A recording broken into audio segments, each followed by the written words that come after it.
The Trump administration gave Argentina $20 billion. Now, the official story is Argentina's economy is in trouble. They have skyrocketing inflation, and they're in big trouble. Their dollar is weakening, or whatever their currency is weakening. They're going to get $20 billion. I think it was actually, I was reading earlier, let me see if I can find it. An additional $20 billion in loans from private banks and wealth funds. So around $40 billion in total for Argentina because their economy is in trouble. Oh no, we got to help them and prop up their economy.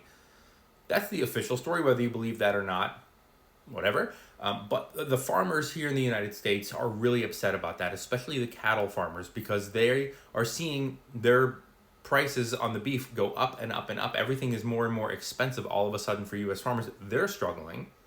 And all of a sudden, Argentina is getting a bailout. They're getting $20 billion, and some of that money will most likely go to stabilizing their economy, which in a roundabout way helps out the farmers in Argentina. What about here? Where's their handout? Wait, I thought that they didn't want handouts in the first place. Anyway, we're getting off topic here. And if you're wondering why this is happening, don't forget that one of the reasons could be that J.D. Vance, the vice president, is an investor in a company called Acre Trader.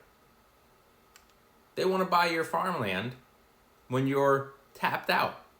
When you're desperate and you're forced to sell, you're going to go on Acre Trader. A pool of investors will buy your farm, and then they'll rent it back to you for income. That's what's going on here. They're trying to weaken your farms so they can buy them. Funny how the guy who said, "Trust me, I'm going to help you," what I think he meant to say was, "Trust me, I'm going to help myself and my investor friends." All that aside, this is going to happen whether we like it or not. And unfortunately, if you're an ethical investor, you can sit on the sidelines and say, you know what, I'm just not going to invest. You look at the ballroom too. All these corporations suddenly are giving millions and millions of dollars, Apple, Google, Palantir, Amazon, millions to fund Trump's ballroom. And what are they getting for it in return? Humongous tax breaks. And everyone, all the regular people are, well, I'm not going to buy an iPhone. Yeah, you are. You're going to buy an iPhone again. You are. You're going to forget about it in a year or two. You're going to buy another iPhone because you really want it and it looks really cool and you really need it.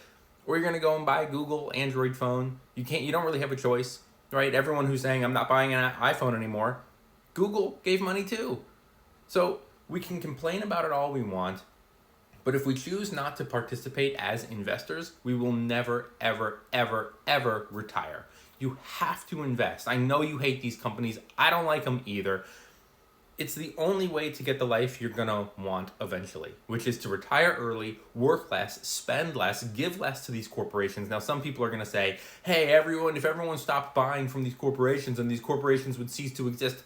Most people aren't going to do that because they're addicted to consumerism. So this video is for the very small handful of people who are going to save this video, hit that follow, and come back and watch other videos on my channel to learn how to invest for free, by the way, so they can escape the rat race.